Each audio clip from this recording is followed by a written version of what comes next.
Hey all, welcome to another episode of Witko in the Wild. Today, we're gonna talk about chicken. And you know what else? I got a new camera.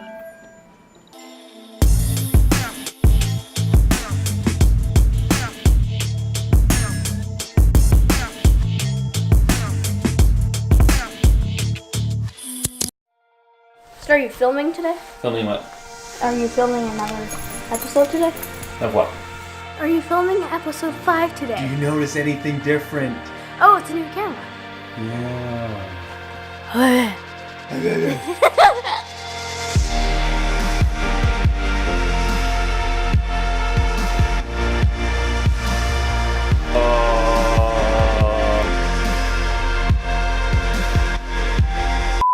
My philosophy with this vlog was to try to keep things really simple. So I had been shooting it on this Fujifilm X100T. And it was okay. I liked the size of it. But what I couldn't handle was the quality. It was just really bugging me. And so I got myself this Canon 80D. This is the first episode that I'm shooting with it. Let me know what you think. What we're actually here to talk about today is chicken. I've got two whole fryers here that I picked up from local butcher shop, and I thought I would just kind of walk through how to do a breakdown. The reason I wanted to demonstrate this is because I recognize this as a way to move from the inexpensive grocery store commercial industrial meat and move into happy meat. So for me, this was something I was kind of looking around at local shops and trying to figure out different things I could do, because you know it is quite expensive in comparison. So I went into one of the shops, local butcher shop, and I saw these whole fryer chickens for $12.99 each. They come from a family farm over on the mainland. It's not super small scale, but from what they told me, they're happy chickens. So I'm going to show you how to take the whole chicken, part it out into all of its pieces, and you'll get an idea of how many meals you can actually pull out of that $15. So let's get started.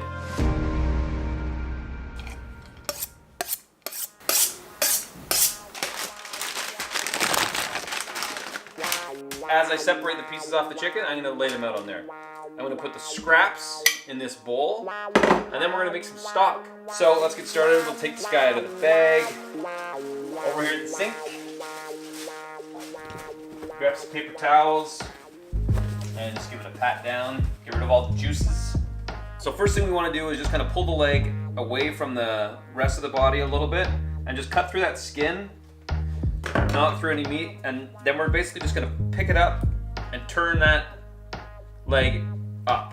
And you're just going to pop the joint there, and then it's just a matter of going in and cutting around that and getting off as much meat as you possibly can. So there is first leg. That's simple. Other side, same thing. You just want to make sure that you're just going to cut that skin at first, not any meat. And you're going to turn that until it pops. Down along, hug those bones as close as you can along the bottom. And that's your second leg. Done.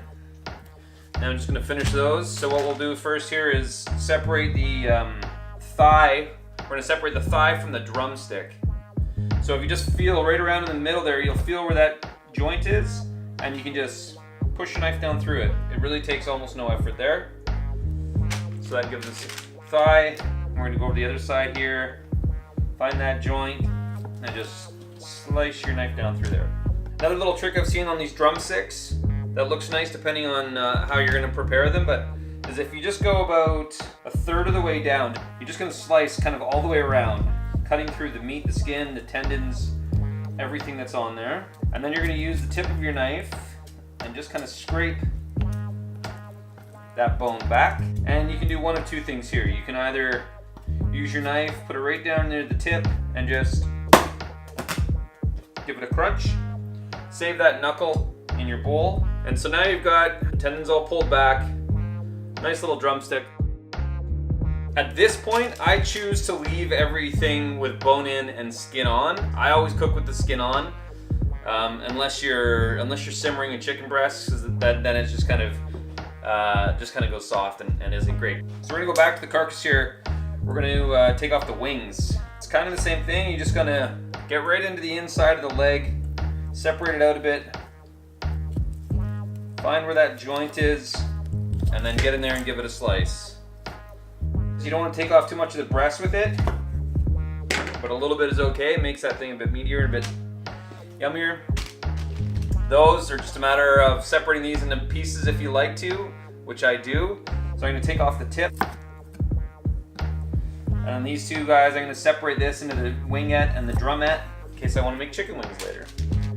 So if you feel down the center, you're going to see where the breastbone is. You're just going to cut to just one side of that.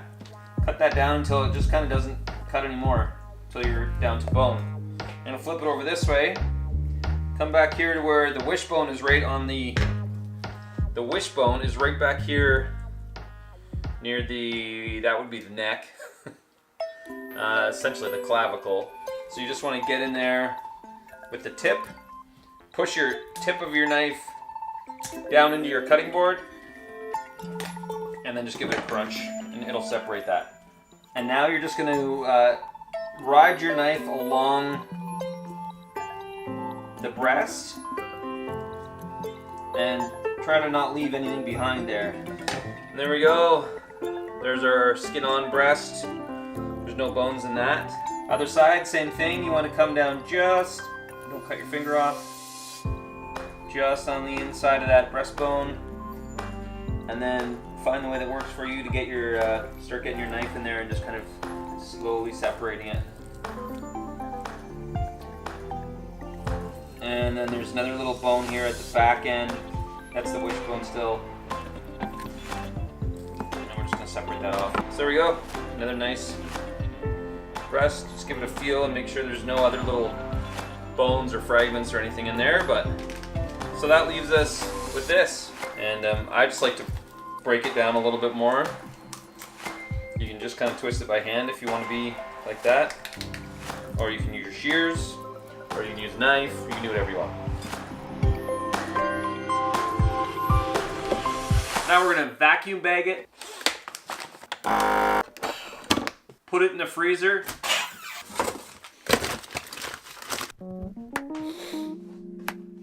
All right, so chicken's all put away in the freezer. Now we're gonna go back into the kitchen and get the stock started. I've got that bowl of scraps, and in the fridge here, I've actually got another bag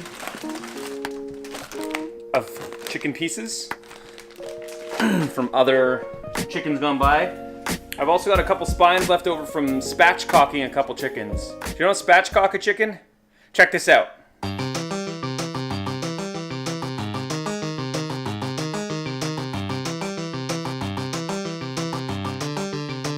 So this is the chicken, and we're gonna spatchcock that chicken. And don't laugh. Basically, the purpose with that is that it's going to cook a lot quicker and a lot more evenly. So, garden shears. These things are amazing. No, not garden shears. Kitchen shears. Kitchen shears. Use them. So, all we're really going to do is run down both sides of the spine here, and you'll hear it crunching away. If you're not really familiar with the anatomy of the chicken, just kind of feel around in there and see where the bone is, the spine, but yeah, that's half of it. And watch your fingers there. Crunch, crunch. Lots of sounds, but nope, oven's ready. So what I do then is just take my knife and just right in here, hopefully you can see that there, there's a little V in between the breasts. Just gonna give that a little cut down through the cartilage, and you'll feel when it hits the bone. And then you just give it a flatten. That's it. And I'm just gonna drop it right into my cast iron, like that. And then it's going into the oven. And then it'll be done in, I'll go 450 for about 40 minutes. And that's it.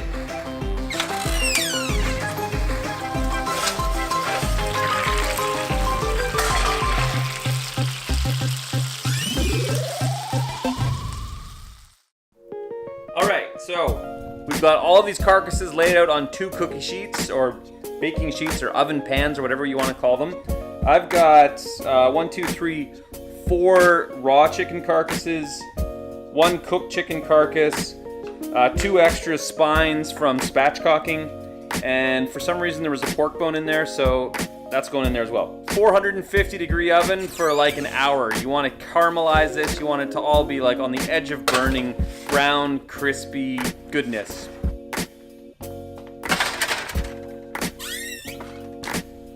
Okay, so it's been about an hour since we put those bones in the oven. Time to pull them out and see what they look like. Oh yeah, perfect.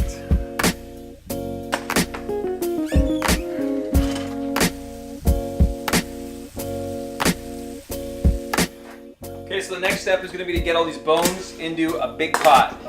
Get the biggest pot you got. This one's, I don't know, that big. So we're just going to get all those bones in there.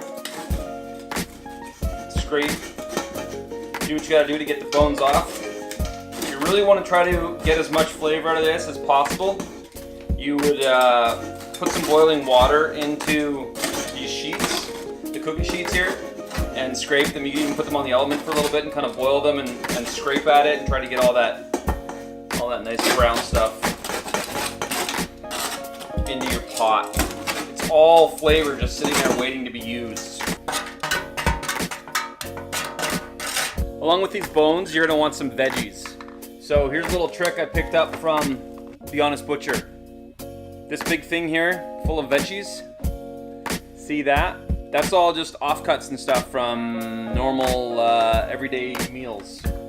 So what you do is you basically just take a container, I leave it in my freezer, and every time I cut the ends off, asparagus, broccoli, any sort of aromatic, red onions, carrots, cauliflower, garlic, I just throw it all in there, freeze it, and now we'll kind of pick through it and find the good stuff to put in the stock. I'll probably throw in a handful of these asparagus ends.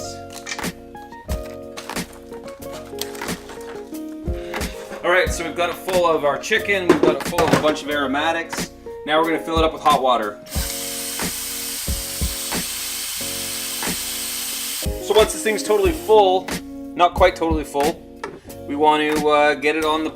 Oh, that's not going to work. We're going to put it on one of the big elements on the stove. Once it's boiling, we're going to put a lid on it, put it down on a simmer, and let it run for probably about 90 minutes. Alright, this thing's been gently simmering here for about 90 minutes. I realized I didn't put any bay leaves in. That's kind of important. Stick a couple bay leaves in there. Maybe one more, because that's a big pot. That was only half one. There we go. And let that keep going for a little bit. We don't want any salt in this thing until the very end. The next step is that we're going to reduce this down, and you don't want salt in there during that because you can oversalt it and then it's all ruined and tastes like crap. Now that it's boiling, we're going to aim to reduce this liquid by 1/2 to 2/3. And then the other thing I do before it starts boiling is I take a wooden spoon, I dip it in, and I'm going to mark with a pencil where the water level's up to, and then I have an idea of, where 1/2 is. Okay, so it's now tomorrow. The stock we reduced halfway down, and we've put it in the fridge to cool. If you take a look in there, you can see that the fat's all solidified. You want to scrape that off and throw it out. So now it's back on the heat. We're going to get that thinned down so that we can put it into storage.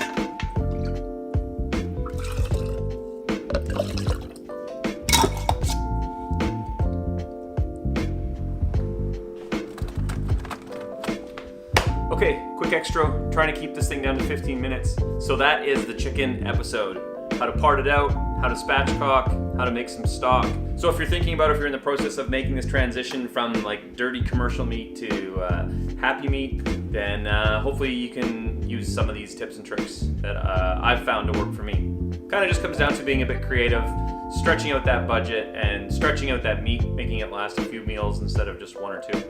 Okay, that's it for this one. Thanks for watching. Subscribe, like, and especially share.